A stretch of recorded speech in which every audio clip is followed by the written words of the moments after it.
सरताज ए आगरा हजरत सैयदना शाह अमीर अबुल उला नक्शबंदी अहरारी रह भारत में नक्शबंदी सिलसिले के सूफी संत हैं।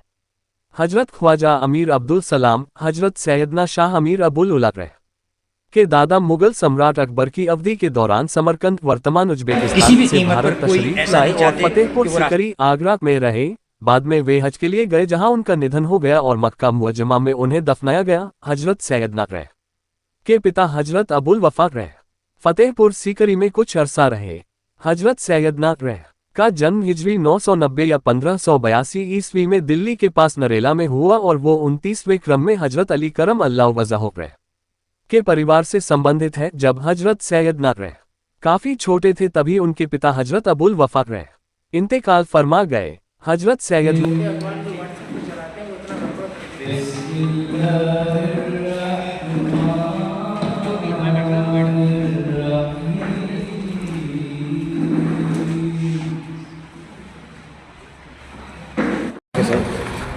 औज़ुबिल्लाहिमिनश्शैतानिर्रजीम बिस्मिल्लाहिर्रहमानिर्रहीम अस्सलामु अलैकुम वरहमतुल्लाहि वबरकातुहू।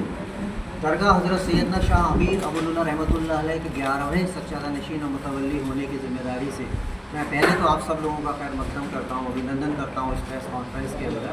हज़रत सैयदना शाह अमीर अबुल उला रहमतुल्लाह अलैह आगरा का 386वां उर्स शुरू होने वाला है और इंशाअल्लाह तबारक व तआला ये उर्स 1 अगस्त से 5 अगस्त तक मनाया जाएगा। इस दौरान सालों साल की परंपरा के अनुसार हज़ारों की तादाद में पूरे भारतवर्ष से ज़ायरीन और हज़रत सैयदना के सिलसिले से वाबस्ता रखने वाले लोग ये तशरीफ़ लेके आएंगे और हज़रत सैयदना की उर्स में शरीक होएंगे। और ये एक देखने लायक मंज़र होता है जैसे आप हर साल देखते हैं अल्हम्दुलिल्लाह, जिसमें समाज के हर तबके का हर मज़हब का इंसान साथ में खड़े होकर हज़रत सैयदना की बारगाह में अपनी हाज़िरी पेश करते हैं, अपना अक़ीदा पेश करते हैं, अपने श्रद्धा सुमन पेश करते हैं और सब कंधे से कंधा मिला के खड़े होते हैं और भारतवर्ष की नेशनल इंटीग्रिटी, आपसी भाईचारा, मेल मिलाप का एक जीती जागती मिसाल हर साल दर साल ये पेश करते हैं। बड़ी संख्या में ज़ायरीन आते हैं।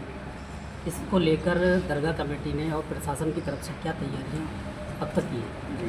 मैं आपको एक बात पहले क्लियर कर दूं कि दरगाह हज़रत सैयदना शाह अमीर अबुल उला की हिस्ट्री में कभी कोई कमेटी नहीं रही। यहाँ कमेटी का कोई सिस्टम नहीं है। ये मैंने आपसे अभी अर्ज़ किया कि मैं अल्हम्दुलिल्लाह 11वां सज्जादा नशीन हूँ। उससे पहले 10 सज्जादा नशीन हज़रत सैयदना की फैमिली से होते चले आए हैं, उसी फैमिली ट्री में हैं। तो इसलिए यहाँ का सिस्टम है सज्जादा नशीन और मुतवल्ली का। यहाँ कोई कमेटी नहीं है, ना दरगाह शरीफ में किसी भी कमेटी का कोई दाखिला है, कोई इसके अंदर कोई हस्तक्षेप जी। तो ये मैं एडमिनिस्ट्रेशन के सामने भी, क्योंकि कुछ लोग जो है ये कन्फ्यूजन्स पैदा करते हैं, ये साल दर साल होता है, क्योंकि आप समझ सकते हैं ये बहुत ही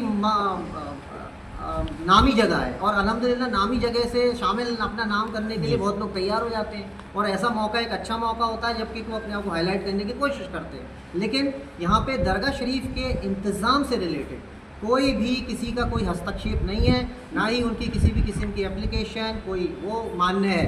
सिर्फ सज्जादा नशीन और मुतवल्ली जो आपके सामने खाकसार बैठा हुआ है जी और आपसे मुखातिब हो रहा है, सिर्फ इसी की एप्लीकेशन है यहाँ पे वैलिड है।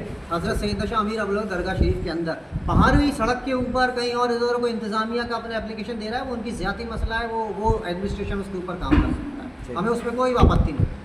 औज़ुबिल्लाहिमिनश्शैतानिर्रजीम बिस्मिल्लाहिर्रहमानिर्रहीम अस्सलामु अलैकुम वरहमतुल्लाहि वबरकातुहू। आप सभी हजरात मीडिया कर्मी यहाँ तशरीफ़ लाए, उसका बहुत बहुत शुक्रिया। हमारा 386 हज़रत सैयदना का जो उर्स है ये हमारी खुशकिस्मती है कि हम उनका ये 386वां उर्स, आने वाली पीढ़ी 786 उर्स भी बनाएगी इंशाअल्लाह रहमान, लेकिन ये हमारी खुशकिस्मती है कि हम 386वां उर्स मना रहे हैं। तो ये हमारा सौभाग्य है और क्योंकि हम परिवार के होने के नाते इसको कर रहे हैं तो ये हमारा सौभाग्य है। उर्स की शुरुआत 1 अगस्त एहरारी झंडे के साथ शुरू होगी जो असर और मगरिब के दरमियान होगा और ये हज़रत सैयदना और बुलंद दरवाज़े पर नसब करके शुरुआत हो जाएगी। उसके बाद रात में नात ख़्वानी ज़िक्र औलिया होगा जिसमें बाहर के लोग आ रहे हैं जो इसमें अपना जिक्र भी देंगे और नात भी पढ़ेंगे। दूसरे दिन औरतों के लिए विशेष तौर पर मोहम्मद साहब की शान में और उनके पाठ पढ़े जाएंगे और उनकी नातें पढ़ी जाएंगी जो केवल और केवल औरतें उसमें शामिल होंगी। उसके बाद होगा गुस्ल की महफ़िल, जो 3 अगस्त दिन इतवार शाम असर और मगरिब के दरमियान परिवार के लोग और कुछ विशेष लोग केवल उसमें शामिल होंगे। और वो गुस्ल की महफ़िल जो हमारे बुज़ुर्गों से प्रथा चली आ रही है, बाबा का स्नान किया जाएगा। और ये एक स्नान बड़ा ही महत्व रखता है, ये बहुत ही विशेष मौका होता है कि उसमें जो है शामिल होते हैं हम लोग। और विशेष मदार का स्नान होगा गुलाब जल से, विशेष तौर पर बाबा साहब का साल में केवल और केवल एक बार ये स्नान होता है, जिसमें सजादा नशीन, नायब सजादगान और घरवाले और कुछ विशेष लोग उसमें शामिल होते हैं।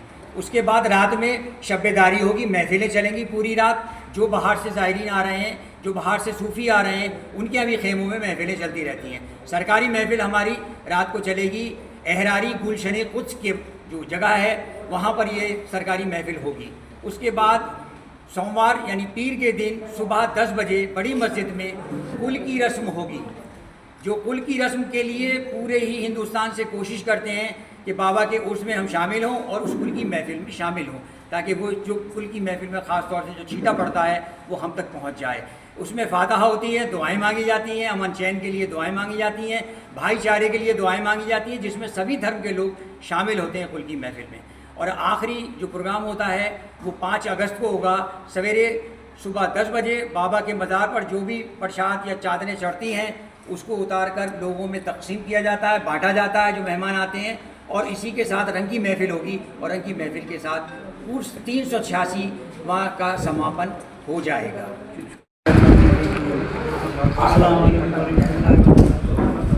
मैंने आया